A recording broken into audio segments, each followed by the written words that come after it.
everyone, welcome to my channel. In this video, we are going to discuss about contract of indemnity. Firstly, what is indemnity? Because अगर आपको indemnity का meaning clear हो गया तो बाकी आपको समझना इजी हो जाएगा. Indemnity का मतलब क्या होता है? Compensation. Compensation for loss means अगर आपको कोई भी लॉस होता है तो आपको compensation मिलेगा. इसका मतलब होता है indemnity. लिसन फ्रेंड्स, जो हमारी लाइफ है बिल्कुल अनसर्टेन है, हमारा फ्यूचर अनसर्टेन है, बहुत सारी जो है हैपनिंग्स होती रहती हैं, मिस हैपनिंग्स होती रहती हैं हमारे साथ, तो हमें एक टाइप का डेंजर रहता है. अब हम इस डेंजर से थोड़ा बहुत अपने आप को सिक्योर कर सकते हैं, तो यही आपका कॉन्ट्रैक्ट ऑफ इंडेमनिटी होता है.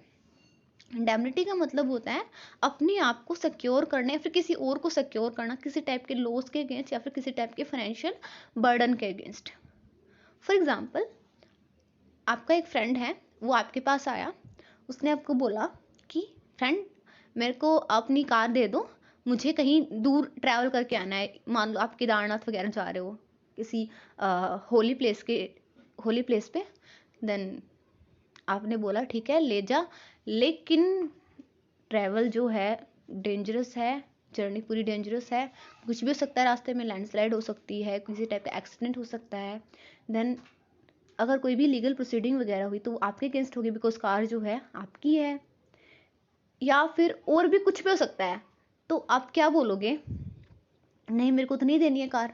तो आपका फ्रेंड आपको प्रपोज करता है, चलो हम आपस में कॉन्टैक्ट कर लेते हैं, अगर कोई भी डैमेज वगैरह होगा, कोई भी लीगल प्रोसीडिंग वगैरह होगी तो मैं रिस्पॉन्सिबल होऊंगा, और कोई भी डैमेज होता है कार को तो आई विल पे. सो यहाँ पे क्या हुआ, यहाँ पे आपके फ्रेंड ने आपको इंडेमनीफाई कर दिया. अगर कोई भी टाइप का लॉस होता है आपको, देन वो आपको कॉम्पनसेट कर देगा. सो ये आपका इंडेमनिटी होता है. Then what is contract of indemnity? जब हम फ्रेंड की बात करते, तो जब हम जनरली बात करते, जो हमारा सोशल कॉन्ट्रैक्ट होता है उसकी, जस्ट उसने ऐसे ही बोल दिया कि अगर कोई भी लॉस होता है देन आई विल कॉम्पनसेट, और वो कर भी देगा. लेकिन जब हम कॉन्ट्रैक्ट ऑफ इंडेमनिटी की बात करते हैं तो हमने कॉन्ट्रैक्ट के सेंसेस में पढ़ा था. ऑफर हो गया, यहाँ पे एक्सेप्टेंस भी हो गई, लेकिन यहाँ पे लीगल इन्फोर्सिबिलिटी नहीं थी. मीन्स जब हम इस एग्जाम्पल के अंदर लीगल इन्फोर्सिबिलिटी ऐड कर दे, मीन्स जब एक दूसरे को कोर्ट के अंदर केस कर सकता है, कोर्ट के अंदर शू कर सकता है, तो ये हमारा कॉन्ट्रैक्ट ऑफ इंडेमनिटी बन जाएगा. मीन्स जब वो लोग अच्छे से ऑफिशियली कॉन्टैक्ट कर लेते हैं कि अगर कोई भी ऐसा डैमेज होता है कार का, फिर कोई भी लीगल प्रोसीडिंग होती है, देन जो फ्रेंड है उसका वो रिस्पॉन्सिबल होगा. तो ये हमारा कॉन्ट्रैक्ट ऑफ इंडेमनिटी बन जाएगा. डेफिनेशन देखते हैं कॉन्ट्रैक्ट ऑफ इंडेमनिटी की. कॉन्ट्रैक्ट ऑफ इंडेमनिटी जो है हमारे इंडियन कॉन्ट्रैक्ट एक्ट 1872 का ही पार्ट है, जो सेक्शन 124 के अंदर डिस्क्राइब कर रखा है. It's the contract by which one party promises to save the other from loss caused to him by the conduct of the promiser himself or by the conduct of any other person is called a contract of indemnity. Means एक ऐसा contract जहाँ पे एक party दूसरी party को किसी type के loss के अगेंस्ट सेव करती है. मीन्स अगर उसको कोई भी लॉस अगर होता है देन वो रिस्पॉन्सिबिलिटी रहती है, वो कंपनसेट करती है. सो यहाँ पे जो भी लॉस है, या तो प्रोमिजर जो हमारा इंडेमनीफाई करे, जो फ्रेंड था जिसको कार चाहिए थी वो प्रोमिजर है, तो या तो उसकी गलती की वजह से या फिर किसी थर्ड पार्टी, मीन्स अगर एक्सीडेंट किसी और की मिस्टेक की वजह से भी हुआ है तो भी डैमेजेस तो होंगे ही. कार को कोई भी किसी टाइप का कोर्ट केस वगैरह होगा तो वो भी जो कंपनसेशन है वो उस फ्रेंड को करना पड़ेगा. मीन्स या तो अपनी गलती की वजह से या फिर किसी थर्ड पार्टी की मिस्टेक की वजह से अगर लॉस होता है तो उसके लिए कंपनसेशन की बात हम कॉन्ट्रैक्ट ऑफ इंडेमनिटी के अंदर करते हैं. सबसे पहले हम यहाँ पे एकदम जनरल एग्जांपल लेंगे, देन हम एक प्रोफेशनल एग्जांपल लेंगे. जनरल एग्जांपल, इंडेमनिटी को आप एकदम इंश्योरेंस के साथ रिलेट कर सकते हो, बिकॉज इंश्योरेंस में भी यही होता है आपका लॉस के अगेंस्ट कॉम्पनसेशन. फॉर एग्जाम्पल, आपने एक फायर इंश्योरेंस करा रखा है, आपके घर पे आग लग गई, अब फायर एजेंट है वो आपको बोलेगा do not worry we will compensate, हम लोग आपको कॉम्पनसेट करेंगे. इंडेमनीफाई का मतलब होता है कॉम्पनसेट करना, हम आपको पैसे देंगे जो भी आपका डैमेज हुआ है उसके लिए. So it's your contract of indemnity, because आपके और इंश्योरेंस कंपनी के बीच में कॉन्ट्रैक्ट ऑफ इंडेमनिटी हुआ है, जहाँ पे वो आपको लॉसेस के अगेंस्ट इंडेमनीफाई करिए जो आपके हाउस को होंगे. नाउ प्रोफेशनल एग्जाम्पल हम लेते हैं. यहाँ पे क्या है, B C and A 3 parties हैं. जो बी है उसका अपना एक घोड़ा है, ओके, एक ही ओन्स अ हॉर्स, और सी जो है उसने बी के साथ कॉन्ट्रैक्ट कर रखा है उस घोड़ा को खरीदने के लिए, उस हॉर्स को खरीदने के लिए। मीन्स बी को अपना घोड़ा सी को बेचना है, उन दोनों ने आपस में कॉन्ट्रैक्ट कर रखा है। अब ए को वो घोड़ा पसंद आ गया है, अब ए को घोड़ा चाहिए। अब ए बी के पास जाता है, सेल मी दैट हॉर्स। अब बी बोलता है नहीं, मैंने तो सी के साथ कॉन्टैक्ट कर रखा है पहले से, लेकिन ए को वो घोड़ा चाहिए। अब ए बोलता है ओके, ये घोड़ा ना तुम मेरे को सेल कर दो। अगर सी तुम्हारे अगेंस्ट कोई भी लीगल प्रोसीडिंग करता है, तुम्हें कहीं पे भी शू करता है, कोई भी कोर्ट केस वगैरह होता है, देन मैं रिस्पॉन्सिबल होऊंगा। अगर तुम्हें कोई भी डैमेज वगैरह होता है तो मैं कंपनसेट करूंगा। So it's a contract of indemnity, because यहाँ पे क्या हो रहा है, यहाँ पे जो ए है वो बी को इंडेमनीफाई कर रहा है लॉसेस के अगेंस्ट, जो कि सी के उसके अगेंस्ट कोर्ट केस की वजह से अराइज हो सकते हैं। Then it's a contract of indemnity. यहाँ पे मैं आपको एक टिप देना चाहूँगी कॉन्ट्रैक्ट ऑफ इंडेमनिटी के बारे में।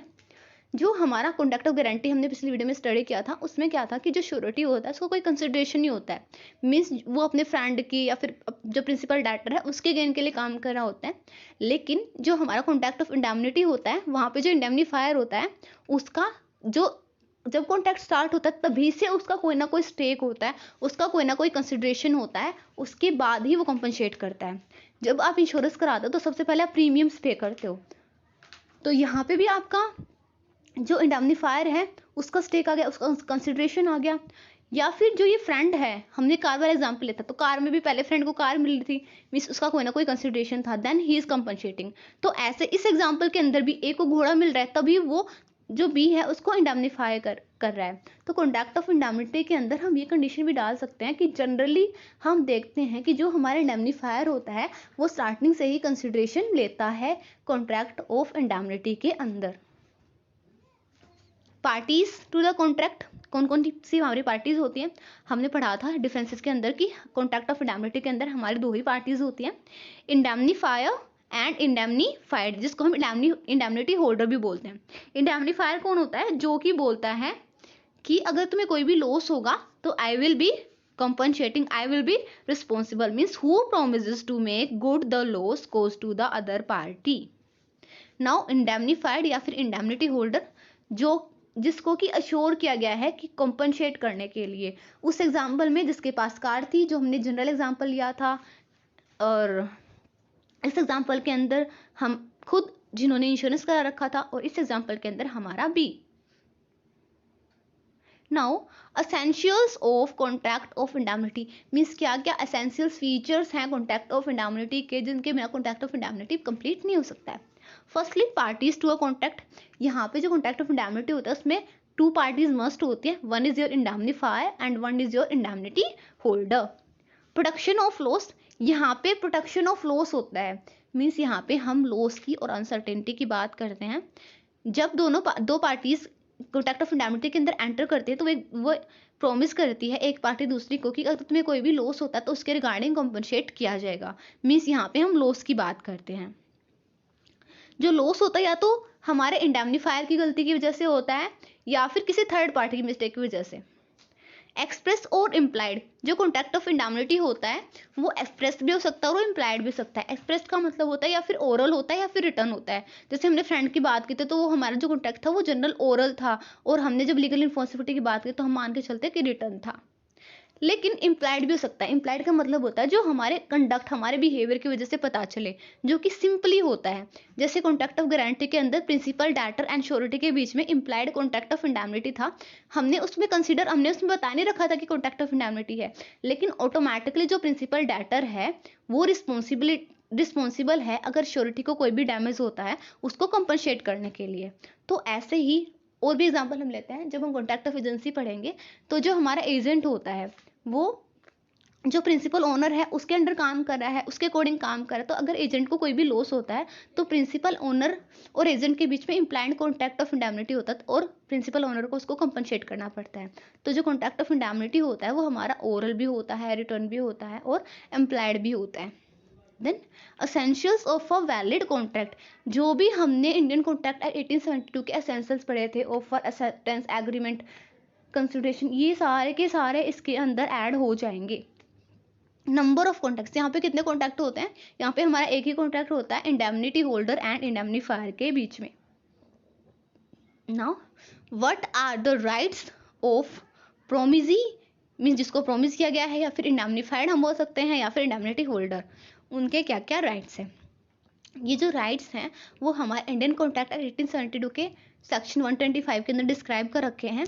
ये राइट्स हमें क्या बताते हैं कि जो इंडेमनीफाइड है, जो हमारा इंडेमनिटी होल्डर है, वो क्या क्या लॉसेस के रिगार्डिंग कंपनसेशन उसको मिलता है इंडेमनीफायर से। सबसे पहले, right to recover damages paid in any suit. Means अगर उसके अगेंस्ट कोई भी केस होता है तो उसको जो भी डैमेज हुआ वो इंडेमनीफायर से वो रिकवर कर सकता है। जैसे जो कार थी हमारी, उसका एक्सीडेंट हो गया, अब कोर्ट केस होगा, जो हमारे फ्रेंड वाला एग्जांपल था, तो जो फ्रेंड है उसको दूसरे फ्रेंड को सारे के सारे डैमेजेस पे करने पड़ेंगे। मीन्स वो सारे के सारे डैमेजेस रिकवर कर सकता है जो भी उस केस की वजह से उसको होंगे। Now, right to recover cost incurred in defending a suit. Means एक केस को डिफेंड करने के लिए अगर कोई भी कॉस्ट उसको अकर होती है, जैसे कि जो एक्सीडेंट था उसमें जो थर्ड पार्टी है वो केस करी, तो केस तो कार के ऊपर होगा, कार के ओनर के ऊपर होगा। तो अगर उसको डिफेंड करने के लिए कोई भी कॉस्ट अकर होती है जिसकी कार थी उस फ्रेंड को, तो जो सारा का सारा जो पेमेंट है वो अपने फ्रेंड से वो मांग सकता है। फिर हम और वाले एग्जाम्पल के अंदर लेके चलें, अगर बी के ऊपर सी केस कर देता है तो बी को डिफेंड करना पड़ेगा, बी का खर्चा आएगा, वहां पे कोई भी कॉस्ट आएगी लीगल प्रोसीडिंग वगैरह की, तो ए को उनको सारा का सारा पे करना पड़ेगा, बी रिकवर कर सकता है। देन ये उसका राइट हो गया। अब right to recover sums paid under compromise. अगर किसी भी टाइप का कॉम्प्रोमाइज हमारा इंडेमनीफायर करता है तो उसके लिए भी इंडेमनीफाइड करता है, तो उसके लिए भी वो इंडेमनीफायर से कंपनसेशन ले सकता है। समटाइम हम देखते हैं कि जनरली जो केसेस वगैरह होते हैं उनमें हम बाहर ही सेटलमेंट कर लेते हैं। जैसे कि ABC के केस की बात करें हम, जो कि हॉर्स वाला केस था। अब इस केस के अंदर जो सी है उसने केस डाल दिया बी के ऊपर। ओके, अब ए बोलता है बी को बोलता है, ए सी को क्यों बोलेगा, बी को बोलता है कि तुम दोनों आपस में ऐसे ही साठ गांठ कर लो और थोड़े पैसे देके इसको सी को और मामला सेट कर दो। अब ए ने बी को बोला है सेट करने के लिए, उसकी परमिशन यहाँ पे आई है, या फिर बी भी पूछ सकता है कि मैं इस मामले को साइड में कर दूं। तो यहाँ पे उनके बी जो है कॉम्प्रोमाइज कर रहा है एक टाइप से, तो वो जो कॉम्प्रोमाइज है वो ए को पे करना पड़ेगा बी को, बी वो पैसे ए से मांग सकता है, क्योंकि ये एक टाइप का कॉम्पनसेशन होगा, बिकॉज ए ने प्रॉमिस कर रखा है बी को कि अगर कोई भी लीगल प्रोसीडिंग होती है तो मैं कोई भी डैमेज होता है सी की वजह से इस केस के अंदर, then I will be responsible, I will compensate you. Now, what are the rights of indemnifier. अब इंडेमनिटी होल्डर के राइट्स तो हमने देख लिया, अब इंडेमनीफायर के क्या क्या राइट्स हैं। सबसे पहला, जो भी राइट उसने इंडेमनीफाइड को डेलीगेट किए थे, जब उसने सारे के सारे डैमेज पे कर दिए हैं तो वो सारे के सारे राइट उसके अपने हो जाएंगे। मीन्स अगर सारे के सारे कंडीशंस पूरी हो गई हैं, मीन्स वो जो फ्रेंड है उसने कॉम्पनसेट कर दिया है, केस वगैरह सब कुछ खत्म हो चुका है, देन उसके बाद उसका कोई लेना देना नहीं है इंडेमनीफाइड से। Right to sue third parties, third party को शू करने का राइट होता है इंडेमनीफायर का। अब जो इंडेमनीफायर होता है वो थर्ड पार्टी के ऊपर केस तो कर सकता है, लेकिन वो जो केस होता है वो अपने नाम पे नहीं कर सकता है, वो इंडेमनीफाइड के नाम पे करता है। मीन्स अगर कोई भी केस वगैरह होता है, जिसकी उस फ्रेंड का एक्सीडेंट हो गया जो कार लेके जा रहा था दूसरे वाले की, तो वो जो फ्रेंड है वो कोर्ट केस अगर करेगा तो जो कार का ओनर है उसी के नाम पे तो करेगा ना, तो वो अपने फ्रेंड के नाम पे केस करेगा। तो जो केस करने का राइट है वो तो उस फ्रेंड का ही है, लेकिन किसके नाम पे केस होगा, वो जिसकी कार है उसके नाम पे होगा। Means right to sue third parties.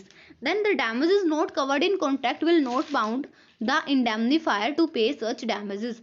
जो भी डैमेजेस कॉन्ट्रैक्ट के अंदर हमने कवर नहीं कर रखे हैं तो ऐसे डैमेजेस के लिए इंडेमनीफायर जो है हमारा बाउंड नहीं है, उसको पेमेंट नहीं करनी पड़ेगी। मीन्स यहाँ पे जो हमारा ABC वाला कॉन्टैक्ट था, तो यहाँ पे जो ए है हमारा, उसने बोला था अगर कोई भी लीगल प्रोसीडिंग होती है तो उसके लिए मैं पेमेंट करूंगा, लेकिन यहाँ पे कोई और बात हो जाए लीगल प्रोसीडिंग वगैरह के अलावा, देन जो बी है हमारा, जो ए है हमारा, वो रिस्पॉन्सिबल नहीं होगा किसी भी टाइप की पेमेंट के लिए। जैसे कि एग्जाम्पल के उसमें मान के चलते हैं, जैसे कि बी और सी जो थे वो लंबे टाइम से कॉन्टैक्ट के अंदर एंटर रहते थे, और जो सी है वो जनरली उससे हॉर्स खरीदता रहता था। उसने पहले से ही 2 हॉर्स खरीद रखे थे और वो उधार में खरीद रखे थे। अब वो पेमेंट के लिए मना कर देते कि नेक्स्ट वाला हॉर्स दोगे तभी पेमेंट करूंगा। देन ए क्या यहाँ पे कोई भी रूल नहीं है, उसने सिर्फ ये बोला अगर तुम्हारे ऊपर कोई लीगल प्रोसीडिंग होती है देन आई विल कॉम्पनसेट। अब उन हॉर्स के पैसे नहीं आ रहे हैं then he is not responsible. Can sue the third parties for damages to the extent he has paid to the indemnifier. Indemnifier उतने ही पैसे के लिए थर्ड पार्टी को शू कर सकता है जितने पैसे उसने खुद इंडेमनीफाइड को पे किए हैं। इफ द ये पॉइंट आई एम सॉरी मैंने खुद ऐड किया है तो मैं आपको बता देती हूँ। इंडेमनीफायर जो है अगर उसने कंप्लीट वैल्यू दी किसी प्रॉपर्टी की और उसका कोई भी स्क्रैप वगैरह बचता है देन जो स्क्रैप होता है वो उसी का होता है। जैसे अगर हम हाउस इंश्योरेंस की बात करें तो अगर आपने अपने हाउस का इंश्योरेंस करा रखा है कंप्लीट, तो आपके घर में आग लग जाती है, अब जो इंश्योरेंस कंपनी है वो आपको आपके पूरे लॉस की पेमेंट कर देती है। अब जो आपके घर में बचा खुचा जला हुआ कुछ भी सामान है वो जो है इंश्योरेंस कंपनी का होगा, वो उसको सेल करेगी, वो उससे अपने पैसे थोड़े बहुत रिकवर कर सकती है। Now commencement of indemnifier's liability means indemnifier की लायबिलिटी कब अराइज होती है। जैसे हमने कॉन्ट्रैक्ट ऑफ गारंटी के अंदर देखा था प्रिंसिपल डेट का डिफॉल्ट के केस में इंडेमनीफायर की लायबिलिटी अराइज होती है, तो यहाँ पे कब होती है। फर्स्ट इंडियन कॉन्ट्रैक्ट 1872 जो है वो जनरली हमें क्लियरली नहीं बोलता है कि इंडेमनीफायर की लायबिलिटी कब स्टार्ट होगी, लेकिन कुछ कुछ जगह पे जैसे हाईकोर्ट वगैरह के अंदर कुछ रूल्स वगैरह हैं। फर्स्ट जब इंडेमनीफायर की लायबिलिटी अराइज इंडेमनीफाइड जो है उसको कोई लॉस होता है तब इंडेमनीफायर की लायबिलिटी अराइज होती है। मींस जब हमने इंश्योरेंस करा रखा है, जब हमारे घर पे आग लगती है या फिर हमारा कोई एक्सीडेंट होता है कार वगैरह का, तो ही तो इंश्योरेंस कंपनी आ जाती है, तो इसको कॉम्पनसेट करना पड़ता है, तो तब उसकी लायबिलिटी अराइज होती है। Then indemnified can compel the indemnifier to make good his loss although he has not discharge his liability. Indemnifier जो है वो पहले भी बोल सकता है इंडेमनीफायर को कि मेरे को कॉम्पनसेट करो। जैसे कि कोर्ट के केस की बात करें हम या फिर हम कार के डैमेजेस वगैरह की बात करें, फ्रेंड्स वाली बात करते हैं, वो आपको इजीली क्लियर हो जाएगा। जैसे कि उस कार का एक्सीडेंट हो गया, अब कोई केस वगैरह तो नहीं हुआ चलो, लेकिन कार का जो मिरर वगैरह है वो सारा ब्रेक हो गया और भी बहुत कुछ हम मान के चलते हैं।